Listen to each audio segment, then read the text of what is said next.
Welcome to my YouTube channel City Platform. मैं हूं अयाज अहमद और आज हम देखेंगे 18th सेंचुरी पॉलिटिकल फॉर्मेशन का last lecture the Marathas and Jats. यानी कि पिछले 2 लेक्चर्स में अगर आपको याद होगा हमने किन के मुतालिक पढ़ा था। हमने इस एडमिनिस्ट्रेशन के मुतालिक पढ़ा था। क्या हुआ था ऐसा कि जो मुगल किंगडम थे वो डिक्लाइन होने लगे थे।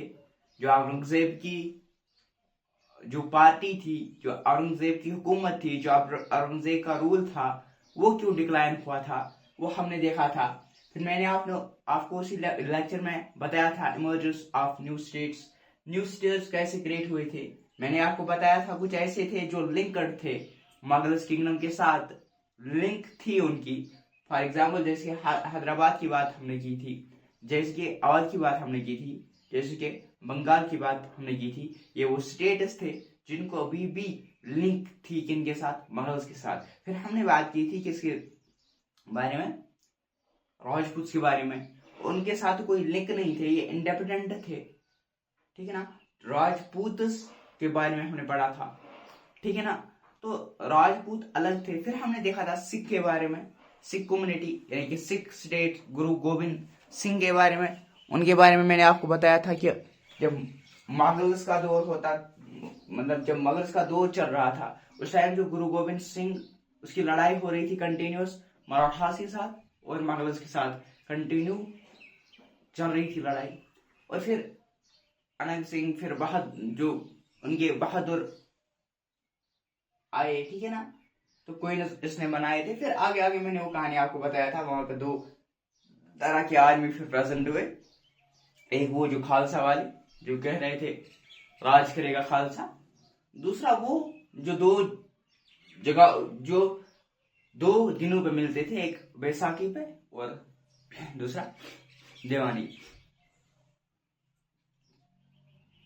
पे और इस पे बैसाखी पे मिल जाते थे। तो वो हमने फिर मैंने बताया था आपको महाराजा रणजीत सिंह के बारे में कि उसने जो है अब्दाली के साथ भी लड़ा और फिर 6-7 इयर्स फिर सिख रूल हुआ था यहाँ पर कश्मीर में।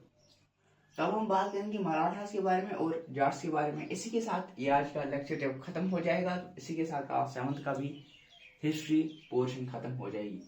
और देखो मराठा की अगर हम बात करेंगे तो मराठा क्या थे। मराठा एक सेटेबल किंगडम थी। मराठा एक सेटेबल किंगडम था किसके अंडर, अंडर शिवाजी। 1627 से लेकर 80 तक सेटेबल किंगडम था। मराठा किंगडम जो था सेटेबल किंगडम था अंदर शिवाजी, क्योंकि इसको हेल्प मिल रही थी पीजेंट्स और पोस्ट लिस्ट यानी कुंभस की मदद से और पीजेंट्स की मदद से। यानी ये एक ऐसा रूलर था जिसने अच्छा किया था पीजेंट्स के साथ और प्रोस्लिक्स कुंभस के साथ, और इसकी वजह से उसको हेल्प मिल रही थी, ठीक है ना। और इसको बैकबोन ऑफ आर्मी भी कहते थे। जब भी कोई मसला होता था, जब भी कोई मुश्किलात होती थे, ये इनको बुलाते थे, ठीक है ना। तो इससे एक इसकी जो किंगडम थी वो स्ट्रांग बन रही थी। और जब इसकी डेथ हुई अंडर शिवाजी की जब डेथ हुई थी, और इसके बाद यहाँ पे आया चंट पवन ब्रह्मनास, जिसे मालवा गुजरात अपने अंडर किया। उसके अलावा बहुत सारे अपने टेरिटरी को बढ़ाया इसने। और सर्वट बास शिवाजी, और ये क्या था, ये मतलब इसके बाद जो ये बॉस ऑफ शिवाजी यानी पेशवा बन गया, यानी कि प्रिंसिपल मिनिस्टर बन गया, ठीक है ना। जब इसकी डेथ हुई, किसकी डेथ हुई, शिवाजी की डेथ हुई। फिर यहाँ आ जाता है बालाजी विश्वनाथ के बाद आता है ब्रिजराव बल्ला को क्या कहते हैं, ब्रिजराव फर्स्ट भी कहते हैं, या बालाजी विश्वनाथ या ब्रिजराव बल्ला, ठीक है ना। इसने क्या किया था, जो ब्रिजराव बल्ला थे उसने शादी की थी किससे, काशीबाई से। तो इसके 4 सन थे। उसके कितने सन से, 4 सन थे। सेकंड और फोर्थ जो सन है वो उनकी डेथ हुई थी। दोनों की क्या हुई थी, डेथ हुई थी। इसके बाद यहाँ पे आ जाता है कौन, सेकंड और फोर्थ की डेथ हुई थी, और फर्स्ट जो था नाना साहेब, और थर्ड जो था रंगनाथ राव। और जो बालाजी विश्वनाथ हैं, बालाजी विश्वनाथ की बात करेंगे, या ब्रिज रॉय बल्ला की बात करेंगे, या ब्रिज रॉय फर्स्ट की बात करेंगे, ठीक है ना, तीनों इसी के नाम है। बालाजी विश्वनाथ की बात करेंगे, या बिजराव बल्ला की बात करेंगे, या बिजराव फर्स्ट की बात करेंगे। इसकी मैरी हुई थी काशीबाई से। और फिर जो विश्वनाथ, जो बालाजी विश्वनाथ है, उसकी लावर थी कौन सी, मस्तानी। मस्तानी क्या थी, इसकी लावर थी। अब उसके एक सन थे शमशीर बहादुर, शमशीर बहादुर, ठीक है ना, शमशीर बहादुर। और इसके अलावा फिर मराठास ने भी यहाँ पे मराठास ने रेड किया, कहाँ पे, जहाँ पे मैंने आपको बताया था राजपूत किंगडम चल रहा था, है ना, राजपूत किंगडम चल रहा था। 1737 में इन्होंने क्या किया था, दिल्ली पे रेड किया, और राजस्थान, पंजाब, बंगाल और उड़ीसा, इन सबों जगहों पे इन्होंने राज किया था। इन्होंने राज किया था। किसने राज किया था, मराठास ने राज किया था। होप आपको यहाँ तक समझ आ गया होगा कि मराठा सिटिबल किंगडम था अंदर शिवाजी, और क्यों ये थी, क्योंकि इसको हेल्प मिलती थी पेजेंट से और प्रोसलिस्टिक कुंभल से, और बैकबोन ऑफ द आर्मी भी कहते हैं। और जब डेथ होती है चिंट पवान बहामास यहाँ पे प्रिंसिपल मिनिस्टर बन जाते हैं। और 1737 इसी की बात राजस्थान, पंजाब, बंगाल, उड़ीसा, कर्नाटका एंड तेलुगु, ये सारे कंट्री जो हैं, ये सारे जो कंट्रीज, मतलब फॉर एग्जांपल उस टाइम के, यानी कि ये जो रीजन्स हैं, ये किसके अंडर आ जाते हैं, ये आ जाते हैं अंडर मराठास रीड, ठीक है ना। अब तो ये क्या कर रहे हैं, इन पे ये डायरेक्ट हुकूमत नहीं कर रहे थे।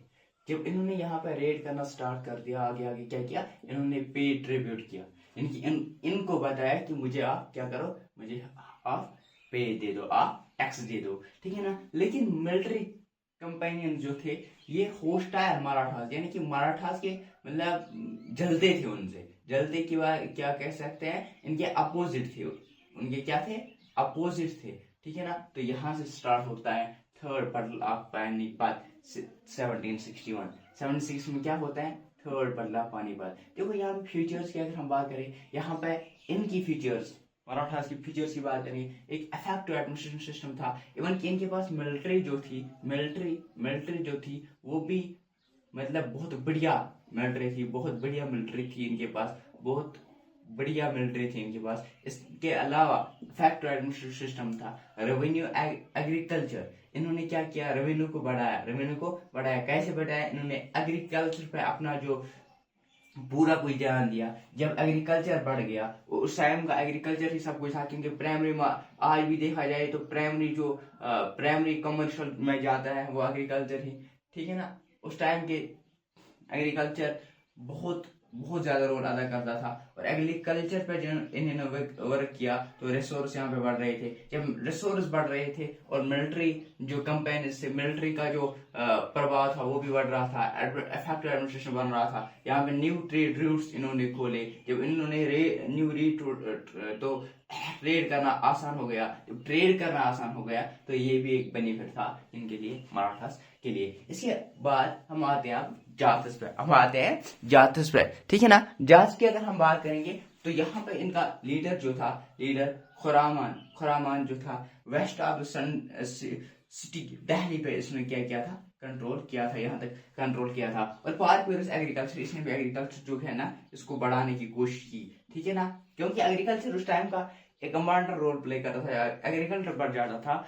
जब एग्रीकल्चर बढ़ गया तो इसका मतलब ये हुआ कि यहाँ पे रिसोर्स जो है वो ज्यादा से ज्यादा आएंगे। जब रिसोर्स ज्यादा से ज्यादा आएंगे, ये पे कर सकते हैं किनके, मुलाजिमों को ये पे कर सकते थे, ठीक है ना। किन को कर सकते थे, मिलिट्री को। जब मिलिट्री को पे कर सकते, जब एक स्ट्रांग मिलिट्री होगी किसी की स्ट्रांग मिलिट्री जब होगी, जब स्ट्रांग आर्मी आ जाएगी, स्ट्रांग मिलिट्री आ जाएगी, तो सिंपली एडमिनिस्ट्रेटर जो होगा वो भी क्या होगा, वो भी इफेक्टिव होगा, वो भी बहुत बेहतर होगा। इसके बाद आ जाता है सूरजमल जो है ना, सूरजमल के दौरान जब जब सूरज मल प्रेजेंट था तो जो भारत वो था ये स्ट्रांग स्टेट माना जाता था। इसके बाद इसका सन आ जाता है जवानी शाह के पास कम से कम 30,000 ट्रूप्स थे।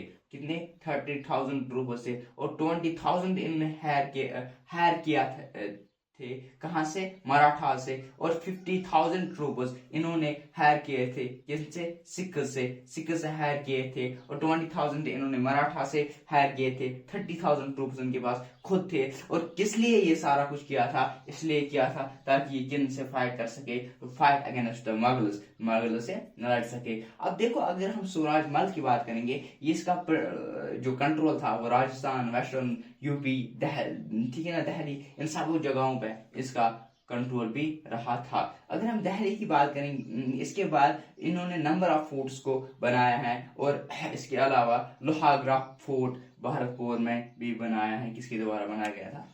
सूरज मल के द्वारा बनाया गया था। यहां तक क्लियर आपको समझ आ गया होगा।